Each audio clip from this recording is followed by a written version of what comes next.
আচ্ছা, আমি খালেদ মহিউদ্দিন জুলাই সনদ প্রশ্নে এখনো পুরোপুরি ঐক্যমতে আসতে পারেনি জুলাই মিত্র আন্দোলনের মিত্ররা। তবে তার চেয়েও যে বিষয়টি আশঙ্কা সেটি হচ্ছে যে অনেকগুলো দলের ভেতরেই নানা ধরনের বিভেদ দেখা যাচ্ছে। বিভেদের সুর এখন সারা দেশে, অনেকের মনে শঙ্কা নির্বাচন সময় মতো হবে কিনা, হলে সেটা কোন নির্বাচন সময় মতো হলেও সেটি একটি সুষ্ঠু এবং শান্তিপূর্ণ নির্বাচন হবে কিনা সে নিয়েও রয়েছে নানা রকম প্রশ্ন। এইসব প্রশ্নের উত্তর পেতে আজ আমাদের সঙ্গে রয়েছে নাগরিক পার্টি বা এনসিপির দক্ষিণাঞ্চলের মুখ্য সংগঠক জনাব হাসনাত আবদুল্লাহ। জনাব হাসনাত আবদুল্লাহ, আপনাকে আমাদের অনুষ্ঠানে স্বাগত জানাই। আপনি আমাদেরকে সময় দিয়েছেন আপনার এই নির্বাচনকালীন ব্যস্ততার মধ্যেও, নির্বাচনকালীন বলছি আমি, দল গোছানোরও ব্যস্ততার মধ্যে আপনি আমাদের সময় দিয়েছেন, সেজন্য আমাদের কৃতজ্ঞতা এবং শুভেচ্ছা জানবেন। আমাদের সাথে আরও থাকছেন গণ অধিকার পরিষদের সভাপতি এবং ডাকসুর সাবেক ভিপি নুরুল হক নূর। আপনাকে আমাদের অনুষ্ঠানে স্বাগত জানাই। আপনি আমাদের সাথে যুক্ত হয়েছেন, সেজন্য আমাদের শুভেচ্ছা ও অভিনন্দন, কৃতজ্ঞতা জানবেন। কতগুলো প্রশ্ন রয়েছে প্রথম পর্বে, গুচ্ছ প্রশ্ন বলা যেতে পারে, আপনি যদি ছোট ছোট করে একটু জবাব দেন। আমরা অনেকগুলি বিষয় নিয়ে আজকে কথা বলতে চাই। এনসিপিকে নতুন রাজনৈতিক দল যেহেতু, এবং এই একটা রাজনৈতিক দল হিসেবে গড়ে উঠছে, তারা আমাদেরকে কোন বাংলাদেশের স্বপ্ন দেখাচ্ছে। আমি প্রথমে যেটি আমি আপনাকে জানতে চাই যে ইলেকশন করার জন্য একটু নিবন্ধিত হইতে হয়, সেই নিবন্ধনের জন্য জমা দিয়েছে, তার মানে অনেকখানি পথ পারও হয়েছে। আমার প্রশ্ন হচ্ছে, এনসিপি দলটাকে যারা নেতৃত্ব দিবেন বা সারাক্ষণ যারা সামনে থাকবেন, আমি যারা পদবিতে থাকবেন, তারা কি এনসিপি থেকে বেতন নেবেন? আমাদের সভাপতি, সেক্রেটারি সহ আমাদের সংগঠনের প্রত্যেকটি পদ সেটি হচ্ছে রোটেট করে হবে যোগ্যতার ভিত্তিতে, এবং একটা টাইম ফ্রেম বেঁধে দেওয়া হয়েছে। আমি দেখেছি খুবই ভালো করেছেন এটা 3 বছর।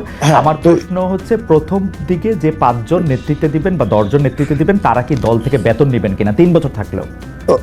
ওকে, ফাইন। তো সেটা নিয়ে আমাদের নিজেদের মধ্যে কথা হয়েছে, কারণ আপনি জানবেন যে আমাদের দেশের দীর্ঘদিনের যে রাজনৈতিক যে সংস্কৃতি রয়েছে, সেই সংস্কৃতিতে দেখা যায় যে আমাদের দেশের রাজনীতিবিদদের অর্থনৈতিক স্বচ্ছতা নিয়ে সবসময় প্রশ্ন থাকে, এবং রাজনীতিবিদদের বেশিরভাগ ক্ষেত্রে রাজনীতিবিদদের অর্থনৈতিক স্বচ্ছতা থাকে না, এবং সেটা সম্ভবও হয় না। দেখেন আমাদের দেশে যে এই রাজনৈতিক কালচার, একটা রাজনীতিবিদ সারাদিন সময় দিয়ে সে নিজে আবার নতুন কিছু করবে এবং সেখান থেকে তার জীবন সংস্থান হবে, সেটা অলমোস্ট নেক্সট টু ইম্পসিবল। তো সেই জায়গা থেকে সেটা সম্ভব না। আমাদের দেশে দেখা যায় অনেক রাজনীতিবিদ একই সাথে নাকি আমরা অতীতে দেখেছি, সে হচ্ছে মৎস্য চাষ করে গরুর ফার্মও দেয়, তারপর হচ্ছে তার আইটি ফার্মও থাকে। মানে এটা কিন্তু আমরা দেখেছি, আমরা একদম আমাদের খুব নিকট অতীতে এই ধরনের আমাদের ঘটনা হয়েছে, এবং আমরা দেখেছি সারা বছর ধরে রাজনীতি করে কিন্তু বছর শেষে দেখা যায় ট্যাক্স ফাইলে 1000 কোটি টাকার মৎস্য জায়গা থেকে ইনকাম হচ্ছে। তো এই যে আমরা এক ধরনের দ্বিচারিতার একটা সংস্কৃতি, রাজনৈতিক ছিল না, কিন্তু আমরা ক্রাউড ফান্ডিং পলিসিতে আমরা গিয়েছি, এবং সেখানে আমরা একটা বিষয় নিয়ে আলোচনা চলছে বর্তমানে। আমরা আমাদের জায়গা থেকে প্রস্তাব দিয়েছি, যারা হচ্ছে একদম ফুল টাইম পলিটিক্স করছে, আপনার একটা পদ হোল্ড করে খুব স্বাভাবিকভাবেই অন্য কোনো পেশাতে ওই সময়টায় সময় দেওয়া এটা ডিফিকাল্ট। সেজন্য আমরা প্রস্তাব দিয়েছি যে যাতে করে এটাকে বেতনভুক্ত করা হয়, যেন ওই পার্টিকুলার সময়ে যিনি যে সময়টা উনি ওই পদে থাকবেন, যাতে করে অন্য কিছুতে যুক্ত হতে না হয়। ওকে, তো ফুল টাইম যারা পলিটিক্স করবেন তারা আসলে বেতনভুক্ত হবেন। এটি আমরা কমিউনিস্ট পার্টিতে এর আগে দেখেছি, যে তারা ফুল টাইমার হলে তারা এরকম বেতন পাবেন।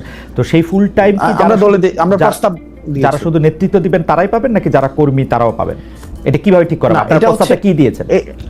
না, আমরা প্রস্তাবটা দিয়েছি যে আমাদের তো এটার শুধু এক লেয়ারের নেতা কর্মী থাকবে না, শুধু একটা পরিবারের নেতা কর্মী বা একটা শুধুমাত্র ওই যে পিক এন্ড চুজ, যে আমাদের দেশে যেটা হইতো যে নেতার পছন্দ যারা থাকবে তারাই হচ্ছে পদে যাবে, এটার কোনো সুযোগ নাই। যোগ্যতার ভিত্তিতে কাউন্সিল হবে, কাউন্সিলের মধ্য দিয়ে আমাদের হচ্ছে একটা এক্সিকিউটিভ বডি থাকবে, একটা পলিটিক্যাল কাউন্সিল থাকবে, এবং হচ্ছে পলিটিক্যাল এক্সিকিউটিভ বডিটা হচ্ছে প্রেসিডেন্ট এবং সেক্রেটারি নিজের মতো করে কর্মসূচি বাস্তবায়নের জন্য যে তাহলে আমরা দেখলাম যে সভাপতি, সাধারণ সম্পাদক বা কেন্দ্রীয় কমিটিতে বা যতখানি আপনারা ঠিক মনে করেন ততজন লোক আসলে এখান থেকে আপনারা বেতন নেবেন, ক্রাউড ফান্ডিং এর মাধ্যমে হোক বা দলের অন্যান্য আয় থেকে হোক, ডেফিনেটলি এটা স্বচ্ছভাবে এটা হবে। এটা আমরা প্রপোজ করেছি এবং এটা আমরা দেখেন, আমরা শুরু থেকে একদম এই দল গঠনের শুরু থেকে বা তারও আগে থেকে শুরু থেকেই শুধুমাত্র আমাদের দলের মধ্য থেকে না, আপনি যদি আমরা সবাই চেয়েছি। আমরা মাঝে মাঝে আপনি কিছুদিন আগে একটা জিনিস বলছিলেন যে আমাদের অর্থনৈতিক স্বচ্ছতা নিয়ে যেভাবে প্রশ্ন করা হয় অন্যদেরকে করা হয় না, আমাদেরকে নিয়ে প্রশ্ন করা হবে, এটা খুব স্বাভাবিক। কারণ আমরা কিন্তু এই না সেটা ঠিক আছে, সেটা ঠিক আছে, সেটা ঠিক আছে। আমরা এখন সেই জায়গা থেকে হচ্ছে আমরা এটি নিশ্চিত করতে যাচ্ছি। ওকে, থ্যাংক ইউ। তাহলে ব্যাপারটা দাঁড়াইলো হচ্ছে যে আপনারা সেটা ঠিক করবেন, প্রপোজ করেছেন, অনেক ধন্যবাদ। একটা নতুন বিষয় নিশ্চয়ই এখন, কারণ কয়েকদিন আগে আমি আরেকটি বড় দলের বিএনপির ভারপ্রাপ্ত প্রধান বা বিএনপির চেয়ারপারসনরা দল থেকে বেতন নেন কিনা সেই প্রশ্নেরও করেছিলাম। বিএনপির নেতৃবৃন্দ একরকম জবাব দিয়েছেন যে তাদের আসলে অন্য আয়ের উৎস রয়েছে, বেতনের কথা তারা বলে না। আমি কমিউনিস্ট পার্টি ছাড়া আর কারোর কথা শুনি নাই। আমার এখনকার প্রশ্ন হচ্ছে যে পার্টি সদস্যরা তো এখন বেতন নিচ্ছেন না, এখন চলছেন কিভাবে? ধরেন আপনাদের আহ্বায়ক জনাব নাহিদ ইসলাম কি করে এখন দিন গুজরান করছেন? ওকে ফাইন, আমাদের পার্টি সদস্য সবাই, মানে বিষয়টা এমন না যে এখানে বেকার, সবাই বেকার, বিষয়টা এমন না।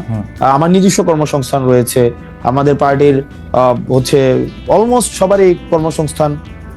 যাদের নেই সেই জায়গা থেকে আমরা হচ্ছে পার্টিতে আমরা ব্যক্তিগত জায়গা থেকে আমরা ডোনেট করি।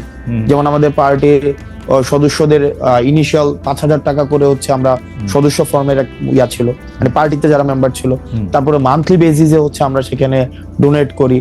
না সেটা তো দলের জন্য, দলের যারা মানে ছিল দলের যে আমরা, এটা তো দলের জন্য আপনারা ডোনেট করতেছেন, দলের নেতার জন্য কি? দলের জন্য না, দলের নেতার জন্য আমরা ডোনেট করছি না। সেই জায়গা থেকে যেমন আমার জায়গাটা, মানে আমার জায়গাটা হচ্ছে যেমন আমি আমার অর্থনৈতিক বিষয় নিয়ে আপনার সাথে না সেটা ঠিক আছে, আমি আপনার কথা জানতে চাইছি না, কারণ আপনার কথা আপনি বহুবার আপনি এই প্রশ্নের সম্মুখীন হচ্ছেন। আপনার কোচিং সেন্টারের কথা শুনেছি, আপনার অনেক কিছু শুনেছি যে পার্টিতে আপনি ছাড়াও আরো অনেক নেতা নেত্রী রয়েছেন, দলের আহ্বায়কের কথা আমি বারবার জানতে চাইছি, কারণ হচ্ছে আমার অসংখ্য কলিগস রয়েছে। দেখেন আমাদের অসংখ্য কলিগস রয়েছে যারা নিজ নিজ জায়গায় প্রতিষ্ঠিত। আপনি তাসনিম জারাকে দেখবেন, তারপরে হচ্ছে খালিদ সাইফুল্লাহ ভাই আছে, এতেশাম ভাই আছে, তাসনুবা জাবিন আপা আছে, ডাক্তার। দেখেন আমি প্রফেশনালি যদি আলাদা করি, এই পার্টিতে হচ্ছে ডাক্তার রয়েছে, অ্যাবসলিউটলি আমার কোনো আপত্তি নাই, কিন্তু যাদের নাই, যারা চাকরি করেন না, চাকরির জন্য আন্দোলন করতেছিলেন, এখন আইসা মানে জাতির প্রয়োজনে, সময়ের প্রয়োজনে যারা নেতৃত্ব দিচ্ছেন একটি দলকে বা অন্য দায়িত্ব পালন করছেন, তারা কি করছেন সেটি আমি জানতে চাইছি। তাদের ক্ষেত্রে দল থেকে সাহায্য করা হচ্ছে কিনা বা টাকা দেওয়া হচ্ছে? একটা জিনিস দেখেন, সাংগঠনিক খরচের দায় দল নেয়। একটা রাজনীতিবিদ সাংগঠনিক যে খরচটা করবে সেটা তো আপনার দল থেকে সেটা ব্যয়ভার বহন করা হয়। আমি কোথাও জায়গায় সফরে গেলাম, কোন একটা মিটিং অ্যারেঞ্জ করলাম, কোন একটা কর্মসূচি বাস্তবায়ন করলাম, এটা আমার দল দিবে। সে বেকার হোক, সে কিছু করুক আর না করে, এটা কিন্তু দল দিচ্ছে। এখন তার ব্যক্তি পরিসরের খরচ সেটা সে কিভাবে সংস্থান করে, সেটা তার বাবা দিচ্ছে নাকি সে নিজে করছে, বা তার পারিবারিক সেই ধরনের সংস্থান রয়েছে কিনা, সেটা ব্যক্তি জানবেন। আমার মনে হয় যে আপনাদের দলের যে আহ্বায়ক আছেন, যে সদস্য সচিব আছেন, তারা কি করে আসলে মানে তারা তো দুইজনই তারা প্রায় চাকরি শুরু করেন নাই, ছাত্র ছিলেন, তেমন ব্যবসার সাথে যুক্ত ছিলেন না, আমরা জানি। তারা কি করছেন এটি যদি সামনে আসতো, আমাদের তরুণরা এক ধরনের সেটা নিয়ে ভিন্ন, সেটা নিয়ে কথা হতে পারে, কিন্তু আমাদের সাংগঠনিক যে খরচ, আমাদের আমি সাংগঠনিক খরচের কথা আমি জানতে চাইছি না, আমি জানতে চাইছি যে রাজনীতি করার ক্ষেত্রে নতুন রাজনৈতিক দলের নেতৃবৃন্দ আসলে কিভাবে কার বাসার বাজার কিভাবে হয়, কার বাসার বাজার কিভাবে হয়। ওনারা তো একদম যে ওনারা সিঙ্গেল সবকিছু ডিল করে বিষয়টা এমন, ওনাদের ফ্যামিলি সদস্য রয়েছে, ওনাদের পরিবারের সদস্য রয়েছে, নিশ্চয়ই সেটা ওনারা ভালো বলতে পারবেন। আচ্ছা ঠিক আছে, আপনাদের পার্টিতে পূর্ণাঙ্গ কমিটি বলতে আমরা যেটা বুঝি, সভাপতি, সাধারণ সম্পাদক, যার কথা বলেছেন, সেটি কবে আসবে? আপনারা কি এই জায়গাগুলি ফাঁকা রাখছেন উপদেষ্টা মাহফুজ এবং উপদেষ্টা আসিফ ফিরে যেন আসলে সেটি হয়, সেটির জন্য? না এখনো কেন আহ্বায়ক কমিটি? না আপনি উপদেষ্টা মাহফুজ, উপদেষ্টা হচ্ছে আসিফ, ওনারা যে আমাদের পার্টিতে আসবে বা আদৌ রাজনীতি করবে কি করবে না সেই সিদ্ধান্ত ওনাদের। এমনও তো হতে পারে ওনারা অন্য রাজনৈতিক দলে যেতে পারেন, এটা ওনাদের সিদ্ধান্ত, যে ওনাদের মতো করে আসলে এটা হবে। আমরা কি কোনো কাজ, এটা এক ধরনের রং পারসেপশন, এটা সম্পূর্ণ রং পারসেপশন। মানে এবং আমি আপনাকে এটা রং পারসেপশন, ওনারা তো আপনাদেরই মানে ভাই, বন্ধু, সহযোদ্ধা, সহনাগরিক। ওনারা কি, আমি জিজ্ঞেস করতে চাই, ওনারা কি এনসিপির প্রতিনিধিত্ব করছে সরকারে? আমার কাছে এনসিপির তো তখন জন্ম হয় নাই যখন তারা সরকারে গেছিলেন। আমার কাছে মনে হয় উনাদের এটা একটা, আমার কাছে মনে হয় উনারা আর আপনারা একই লোক। কেমনে মনে হয়? কারণ সকল কথায় সকল আচরণে আপনারা সরকারকে ডিফেন্ড করেন, সরকারের যতটুকু অংশ দুই উপদেষ্টা, ছাত্র উপদেষ্টা আপনাদের আছেন, তাদেরকে ডিফেন্ড করেন, তারা আপনাদেরকে ডিফেন্ড করেন। আমরা কেমনে সরকারকে, না আমরা আপনারা সরকারের যতটুকু, হ্যাঁ আপনারা সরকারের সমালোচনা করেন, না যতটুকু দেখেন, হ্যাঁ সরকারকে যতটুকু হচ্ছে উপদেষ্টা দুজনকে বাদ দিয়ে আপনারা সমালোচনা করেন সরকারকে। না উপদেষ্টা দুজনকে বাদ দিয়ে কিভাবে? তারা ছাত্র, দেখেন বেশিরভাগ ক্ষেত্রে আমার তারপর হচ্ছে দুইজন উপদেষ্টা বা আমাদের পার্টির আর দুইজন উপদেষ্টার কথা যদি কোনো ক্ষেত্রে মিলে, তো সেক্ষেত্রে খুব স্বাভাবিক না বিষয়টা, কারণ আমরা তো ছাত্র প্রতিনিধি হিসাবে ওনারা সেখানে গিয়েছিলেন। এখন এই মিলে যাওয়ার মানেই না আমরা দেখেন, আমরা তিনজন ছাত্র উপদেষ্টা পেয়েছিলাম। তিনজন ছাত্র উপদেষ্টা পেয়েছিলাম, একজন ছাত্র উপদেষ্টা এসে এই দলের আহ্বায়ক হয়েছেন, দুই ছাত্র উপদেষ্টা আলাদা রয়েছেন। এই দুই ছাত্র উপদেষ্টা যখন কোনো সরকারি কাজে সম্পৃক্ত হন, রাষ্ট্রীয় কোনো যখন সিদ্ধান্ত নেন, আমরা দেখা যায় এনসিপি একই সূত্রে কথা বলে। যেমন ধরা যাক দক্ষিণ ঢাকা নিয়ে মেয়র কে হবেন, ইশাক হবেন নাকি অন্য কেউ হবেন, সেটাতে উপদেষ্টা আসিফ এবং এনসিপির কথা পুরোপুরি মিলে যায়। স্পেসিফিক যদি আরো উদাহরণ চান তাহলে আমি এইরকম বলতে পারি যে কোনো একটা জায়গায় গিয়ে দেখেন উপদেষ্টা আসিফ যদি একটা সঠিক পজিশন নেন, একটা রাইট পজিশন নেয় কোন একটা বিষয়ে, যে কোন উপদেষ্টা, তো সেক্ষেত্রে এই পজিশনটাকে যদি আমরা এটাকে আবার কিন্তু বিষয়টা হচ্ছে কোন রং পজিশন যদি নেয়, সেটাকে ব্লাইন্ডলি যদি কখনো এটাকে এন্ডোর্স করতাম, তাহলে সেই বিষয়টা হচ্ছে আপনি বলতে পারতেন যে আমরা হচ্ছে ওনারা আমাদের প্রতিনিধিত্ব করছে। এই পর্যন্ত রাইট পজিশন, এই পর্যন্ত দুইজন উপদেষ্টা যে কোনো সবগুলি রাইট পজিশন নিয়েছেন। না যে সবগুলো রাইট পজিশন নিয়েছে, মানে আপনি স্পেসিফিক বলেন। না আমি স্পেসিফিক বলবো না, এবার আপনি স্পেসিফিক বলেন আব্দুল্লাহ, আপনি এবার স্পেসিফিক বলেন। সবগুলো তো রাইট। এইবার আপনি বলেন যে এইবার আপনারা বলেন যে সবগুলো রাইট নাই তো। এইবার আপনারা বলেন যে এই উপদেষ্টাদের মধ্যে কোন কাজের আপনারা সমালোচনা করেছেন, এই দুই উপদেষ্টার? দেখেন এই দুই উপদেষ্টার, দেখেন আমরা শুরু থেকে বলছি, দেখেন এই দুই উপদেষ্টার কাজকে, এক নাম্বার হচ্ছে আমাদের যে মাহফুজ আব্দুল্লাহর কাজ হচ্ছে আমাদের এই যে মিডিয়া, তারপর হচ্ছে উনি তথ্য প্রযুক্তি মন্ত্রণালয় উনি দেখেন। আমরা কিন্তু বারবার বলে আসছি, যেমন মিডিয়া নিয়ে আমরা বারবার করে বলে আসছি যে দুইজন আমাদের ছিলেন, একজন নাহিদ ছিলেন এবং মাহফুজ আব্দুল্লাহ ছিলেন, ওনারা কিন্তু ফেল করছে। মাহফুজ আলম ছিলেন, ওনারা ফেল করছে।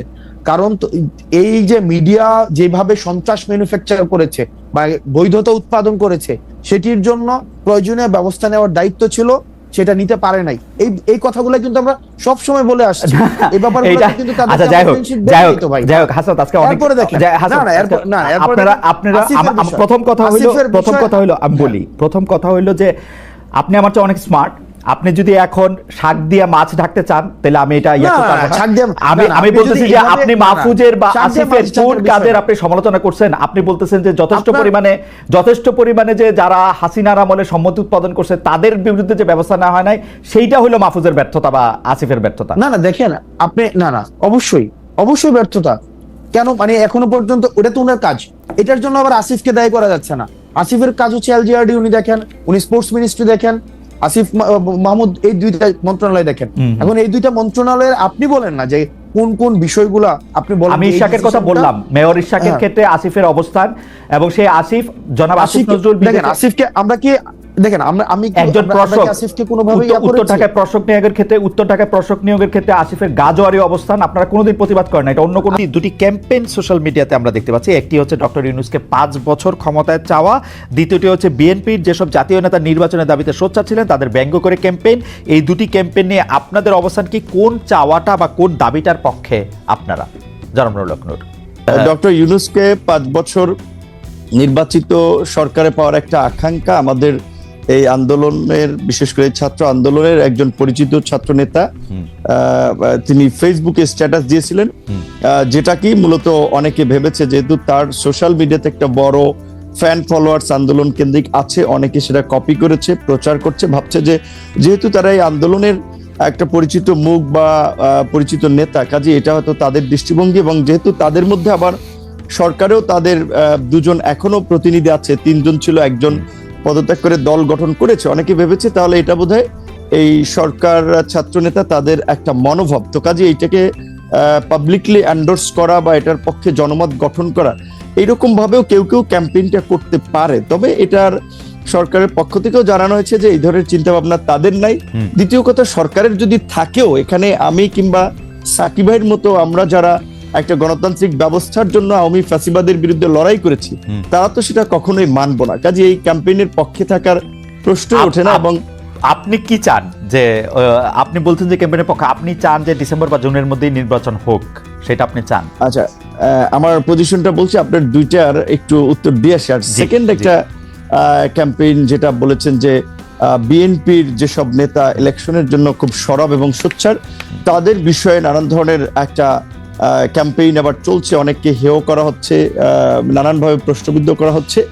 এটা কিছু লোক এগুলো ছড়াচ্ছে, কেউ কেউ রাজনৈতিক ইন্টেনশন থেকে, কেউ কেউ তাদের নিজেদের একটা ফায়দা নেওয়ার জন্য। ধরেন যখন একটা অনির্বাচিত সরকার থাকে তখন কিন্তু কিছু লোকেদের কদর বাড়ে, কিছু লোক সুযোগ সুবিধা নিতে পারে, কাজেই সেই কমিউনিটির লোকজন কিংবা সেই গ্রুপটা তো চাবে যে এই ধরনের একটা সরকারকে জগা খিচুড়ি কিংবা এই ধরনের একটা মানে জনপ্রতিনিধিবিহীন ইলেকশনবিহীন যদি সরকার রাখা যায় তাহলে তো সেখান থেকে তারা ফায়দা টাদা নিতে পারছে, তারা ব্যবসা বাণিজ্য, কেউ কেউ দল গঠন করতে চাইলে বা দল করতে চাইলে সেখানে তারা সময়টাকে কাজে লাগাতে পারছে। এই ধরনের পক্ষে থাকা একটা শ্রেণীর একটা অংশের লোকজনের অস্বাভাবিক নয়। আবার ধরেন ইউনূসের মতো একজন ব্যক্তি যার এরকম একটা গ্রহণযোগ্যতা, এবং আপনি লক্ষ্য করেছেন যে ডক্টর ইউনূসকে যখন আওয়ামী লীগের আমলে হ্যারাস করা হচ্ছে, মামলা দিয়ে অপমান করা হচ্ছে, সেগুলোর বিরুদ্ধে বলতে গেলে একমাত্র অফিসিয়ালি আমি এবং আমাদের দল থেকে আমরা রাজপথে মশাল মিছিল থেকে প্রতিবাদও করেছি, তার পক্ষে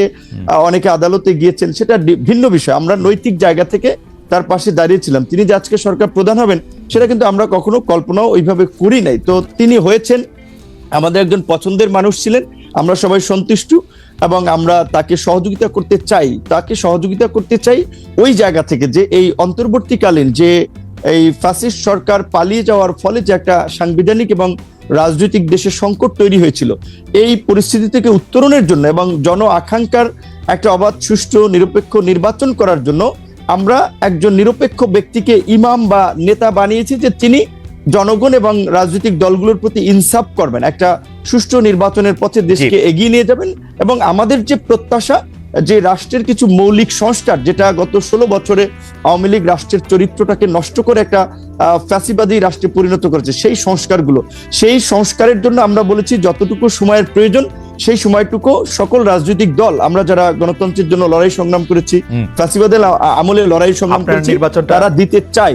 সেখানে ডক্টর ইউনূস সাহেব যেহেতু নিজেই বলেছেন যে আপনারা যদি ডিসেম্বর কিংবা বেশি সংস্কার চাইলে আরো 6 মাস তার মধ্যে একটা নির্বাচন হবে। তো আমার মনে হয় যে ডক্টর ইউনূসের কোনো ক্ষমতার লোভ নাই এবং তিনি ক্ষমতায় থাকতে চাবেন না। তবে তাকে ঘিরে কিছু মানুষ একটা প্রত্যাশা কিংবা চাওয়া, সেটা আপনার যৌক্তিক কারণে কিংবা তাদের সুবিধার কারণে চাইতে পারে। তবে ডক্টর ইউনূস আমার মনে হয় সেই পথে হাঁটবেন না, এবং আমার ধারণা ডিসেম্বর কিংবা জানুয়ারি কিংবা মার্চ এপ্রিল নাগাদ এই নির্বাচনটা বোধহয়। আপনি কি চান? মানে আমি ডক্টর ইউনূস এবং তার উপদেষ্টা পরিষদের প্রসঙ্গে এই কথাটা বারবার বলি, ডক্টর ইউনূস আসলে যদি রাষ্ট্র পরিচালনা ক্ষমতায় যেতে চাইতেন সেটা তিনি 2007 সালেই পারতেন, সেটা তিনি চান নাই বলেই এটা হয় নাই। কারণ আমরা সে সময় রিপোর্টার তার গ্রামীণ ব্যাংকের অফিসের সামনে আমরাও দাঁড়িয়েছিলাম যে এরকম কোনো ঘোষণা আসে কিনা, সেটি হয় নাই। পরে তিনি রাজি হয়েছেন, তিনি কিন্তু এখনো আসলে ছাড়তেই চান। আপনি কি চান? বা তার উপদেষ্টা পরিষদের অনেকেও রাইট। এইখানেই আমি একটা কথা বলা দরকার আপনার এই প্রোগ্রামের মাধ্যমে অডিয়েন্সদেরকেও। দেখেন, এখন ডক্টর মোহাম্মদ ইউনূস চাচ্ছেন না, আমরা যতদূর ওটাও জানি, স্বাভাবিকভাবে তিনি একেবারেই ইলেকশন দিয়ে এই বিতর্কের মধ্যে ঢুকবেন না এবং একটা রাজনৈতিক উত্তরণের জন্য তিনি দ্রুত ইলেকশন দিতে চান। এখন তাহলে ধরেন আমাদের এই আন্দোলনের পরিচিত একজন ছাত্র নেতা, তিনি ছাত্র নেতা হলেও তার একটা দায়িত্বশীল জায়গা আছে, তিনি যখন এই স্ট্যাটাসটি দিলেন, কিংবা আজকে আমি পুরো নিউজ দেখি নাই, হেডলাইনটা দেখেছি যে স্বরাষ্ট্র উপদেষ্টার একটা বক্তব্য হেডলাইন এরকম বলেছেন যে বাংলাদেশের জনগণ এখন ডক্টর ইউনূসকে 5 বছরের জন্য চায়। রাইট। তো এখন এইটা আপনার আমি বলাটা এক ধরনের, আরেকজন বলাটা এক ধরনের, সরকারের একজন উপদেষ্টা বলা কিন্তু অন্য মিন করে। তো তারা এই যে কিছু লোক যে ডক্টর ইউনূসের ঘাড়ে আবার বন্দুক রেখে নিজেদের ফায়দার জন্য একটা রাজনৈতিক, আমি মনে করি আরেকটা জটিলতা তৈরি করার চেষ্টা করছে, কিংবা দেশের মধ্যে আরেকটা অস্থিরতা তৈরির চেষ্টা করছে। কারণ স্বাভাবিকভাবে আমরা যারা গণতন্ত্র, ভোট এবং নির্বাচনের জন্য শেখ হাসিনার এই ফ্যাসিবাদের বিরুদ্ধে 16 বছর লড়াই করেছি, তারা তো যত দ্রুত সম্ভব একটা গণতান্ত্রিক ব্যবস্থার পুনঃপ্রবর্তন চাই, এটাও তো রাষ্ট্রের সংস্কারের একটা অংশ। সেক্ষেত্রে ইউনূস স্যার যেখানে বলেছেন ডিসেম্বরের মধ্যে কিংবা প্লাস মাইনাস 6 মাস, সেক্ষেত্রে আমি মনে করি এখন যেহেতু আমাদের সংস্কার কমিশনের জাতীয় ঐক্যমত্য যে কমিশন, তারা ইতিমধ্যেই সংস্কার নিয়ে রাজনৈতিক দলগুলোর সাথে সমঝোতার সংলাপ শুরু করেছে। সেক্ষেত্রে সরকার যদি চায় তাহলে ডিসেম্বরের মধ্যে নির্বাচন হতে পারে, সেটা কিন্তু অস্বাভাবিক না। আর নির্বাচনটা যত তাড়াতাড়ি হবে সেটা দেশের জন্য মঙ্গল হবে। নির্বাচনবিহীন দেশের গণতন্ত্র, স্বাধীনতা, সার্বভৌমত্ব নিরাপদ নয়, আমরা মনে করি। যেটা নির্বাচন যত তাড়াতাড়ি হবে তত দেশের জন্য মঙ্গল হবে বলবেন। কিন্তু আপনার ব্যাপারে জনাব নূর, দর্শকরা মন্তব্য করছেন যে আপনি এখন সকালে একরকম বক্তব্য দেন তো বিকালে বিপরীত বক্তব্য দেন। এই নিয়ে কি বলবেন? গত কয়েক মাসে আপনাকে সোশ্যাল মিডিয়ায় যে এই আলোচনা আছে এটি আপনি লক্ষ্য করছেন কিনা? আমি উদাহরণ দেই কোন কোন বিষয়ে বলা হয়েছে। আপনি কখনো অন্তর্বর্তী সরকারের প্রশংসা করেন, কখনো সমালোচনা করেন, কখনো বিএনপিকে জোটবন্ধু বলেন, কখনো তাদের চাঁদাবাজির সমালোচনা করেন, কখনো নাহিদদের প্রশংসায় ভাসান, আবার কখনো ওদের সরাসরিভাবে সরকারি পদ ছাড়তে বলেন, বিভিন্ন অন্যায় অত্যাচারের কথা মনে করিয়ে দেন। আমি মনে করি এর সবই ঠিক আছে। আপনি কি মনে করেন যে আপনি কি আসলে সকালে এক কথা বলছেন, বিকালে এক কথা বলছেন? এইটার ইন্টারপ্রিটেশন কি এরকম হইতে পারে যে আপনি কারো না কারোর সাথে কোনো না কোনোভাবে কোনো না কোনো নেগোসিয়েশনের মধ্যে আছেন? জনাব নুরুল হক নূর। রাইট, এখানে একটা কথা পরিষ্কার যে দেখেন, আমি কিংবা আমাদের দল গণ অধিকার পরিষদ, আমরা রাজনীতিতে কিভাবে এসেছি এটা আপনি সহ ইনক্লুডিং পুরো দর্শক জানে। এখানে একটা বাস্তবতা হচ্ছে, যখন রাজনৈতিক দলগুলো রাজনীতির পরিস্থিতি কোণঠাসা কিংবা আওয়ামী লীগের অত্যাচার নির্যাতনে অনেকে তো হাল ছেড়িয়ে দিয়েছিল যে শেখ হাসিনার জীবদশা আর সরকার পরিবর্তন হবে না। সেই সময় কিন্তু আমরা ঝুঁকি নিয়ে আন্দোলন সংগ্রাম করে আজকের এই কোটা সংস্কার আন্দোলন, যে আন্দোলনকে কেন্দ্র করে গণ অভ্যুত্থান, সেই আন্দোলন কিন্তু আমরা শুরুর দিকে করেছিলাম এবং এই আন্দোলনে আমরা পাইওনিয়ার।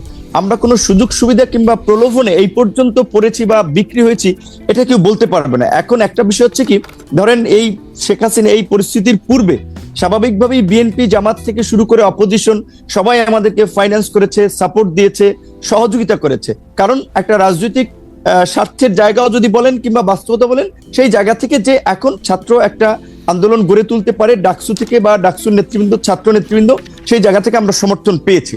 5ই অগস্টের পরে যখন আবার একটা রাজনৈতিক নতুন ছাত্রদের একটা উত্থান হয়েছে কিংবা রাজনৈতিক দলগুলো আগে যারা কোণঠাসা ছিল, প্রকাশ্যে সভা সমাবেশ মিছিল মিটিং করতে পারতো না, এখন সবাই যেটা একটা ওপেন ফিল্ড পেয়েছে, কাজে রাজনৈতিক প্রতিযোগিতার জায়গা থেকে এখন সেই সময় যারা সহযোগিতা করছে তাদের অনেকেই কিন্তু এখন আবার ভিপি নূরদেরকে একটা মাথা ব্যথার কারণ মনে করে, যে কারণে অনেকে একটা ড্যামেজ করতে চায়, ক্যারেক্টার অ্যাসাসিনেশন করতে চায়। আগে যেটা আওয়ামী লীগ করেছে, যে কে বিকাশ, এইটা ওইটা নানান ভাবে, এবং আপনি দেখেছেন কি হাস্যনষ্ট করেছে গত 7টি বছর।